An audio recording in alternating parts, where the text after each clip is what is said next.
Hi, okay, so today what we're going to talk about are making Zentangles.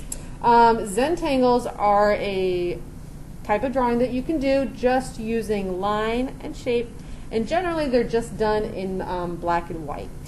Sometimes people make Zentangles with color, but traditionally things are done with black and white because what you really want to focus on is a lot of contrast with different sections of your drawing. You want to isolate different sections of your drawing by using different line styles and different shape styles, so everything that you create is of importance. Okay, so Zentangle. Zen kind of comes from this whole idea that you sort of focus and mellow out and just sort of become one with the drawing. And then the tangle part of the title, tangle actually comes from how you actually start the drawing. Okay, so you want to create a tangled line. So that's what we're going to do first. So you're going to take your paper, and it can be horizontal, it can be vertical. It does not matter what direction your paper goes in. And you're going to start off on a side, in a corner, doesn't matter. And just get in there and try to create 2 to 3 loops of varying sizes. Okay, don't try to avoid centering everything. You want to make your drawing as asymmetrical as possible. You want big stuff on one side or the other, top or bottom, not quite in the center, because then that will allow the eye to sort of meander around the drawing. There's sort of a lot of negative space over here in the top left corner, so I'm going to get in there and I'm going to do another couple tangles, and then I'm going to break up the space in some other ways. All right. So to start my drawing, what I'm going to do is take some of these loops and use those as a catalyst to create other spaces to contain design. So I'll go in here, create another teardrop shape. So now I have a negative space, then another area of opportunity, and then obviously on the outside, another area of opportunity also. I can do this 1 time, 2 times, 3 times. Can somebody answer the phone? And so that will give lots of different choices for me. I might have to start again with a new video later on. Anyway, I'm going to continue.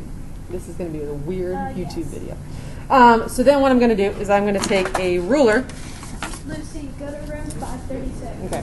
What I'm going to do is take a ruler and then break up my space even more. And I'm just going to go from line to edge. I don't want to cross through my lines because then that's going to create some confusion. So don't cross through stuff. You want to, again, isolate spaces, make everything important on its own. Okay, so that area is now isolated down, and I can create some design within there. I'm going to jump under. Again, we don't want to crisscross through things. Crisscrosses can start to get a little messy looking. So, and that'll, if I jump over my lines, that will automatically create some depth. So then at this point, what I'm sort of ready to do is start thinking about design, thinking about pattern. You can do straight lines, zigzag lines, curvy lines, little dots, squares, circles, the sky's the limit. All this stuff is really simple shapes. It's just repeated. The idea of repetition is that Zen part. Okay, so this is a really cool idea because we have a variety of size of circle, and then we also have some of the large guys have sort of this wheel idea in it. Right? So maybe I'll do something like that. Maybe not. I'm going to do something different. I'm going to do some spirals. And again, everything you do is your choice. It just depends on what you do in reaction to previous drawings. So I just doubled up over here, created a border. Maybe I'll fill this whole area with spirals of varying sizes. Variety is going to be key here, because if you have all the same size, then it's going to start to look real linear and kind of funny. Okay, so I fill this whole area with spirals, and then because I have a lot of round things here, it's calling for some straight things. So maybe in this zone, I'm going to do just a whole border of horizontal lines, and I'm going to let it follow the curvature of the shape. Watch my craftsmanship, make sure I'm staying within my border lines. Don't let that Sharpie hang out too long, otherwise it'll start to bleed. La da da, bada bing, bada boom. You have yourself some fun things.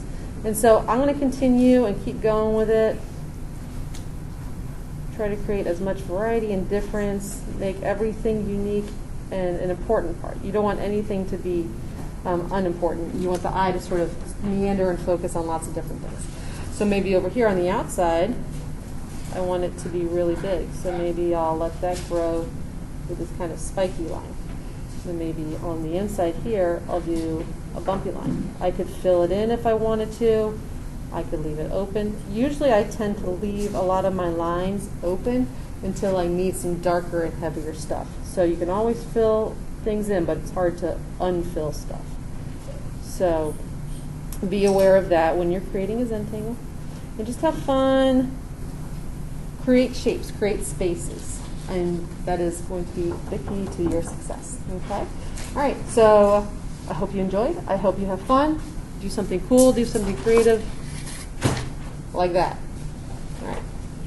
Thanks, guys. Bye.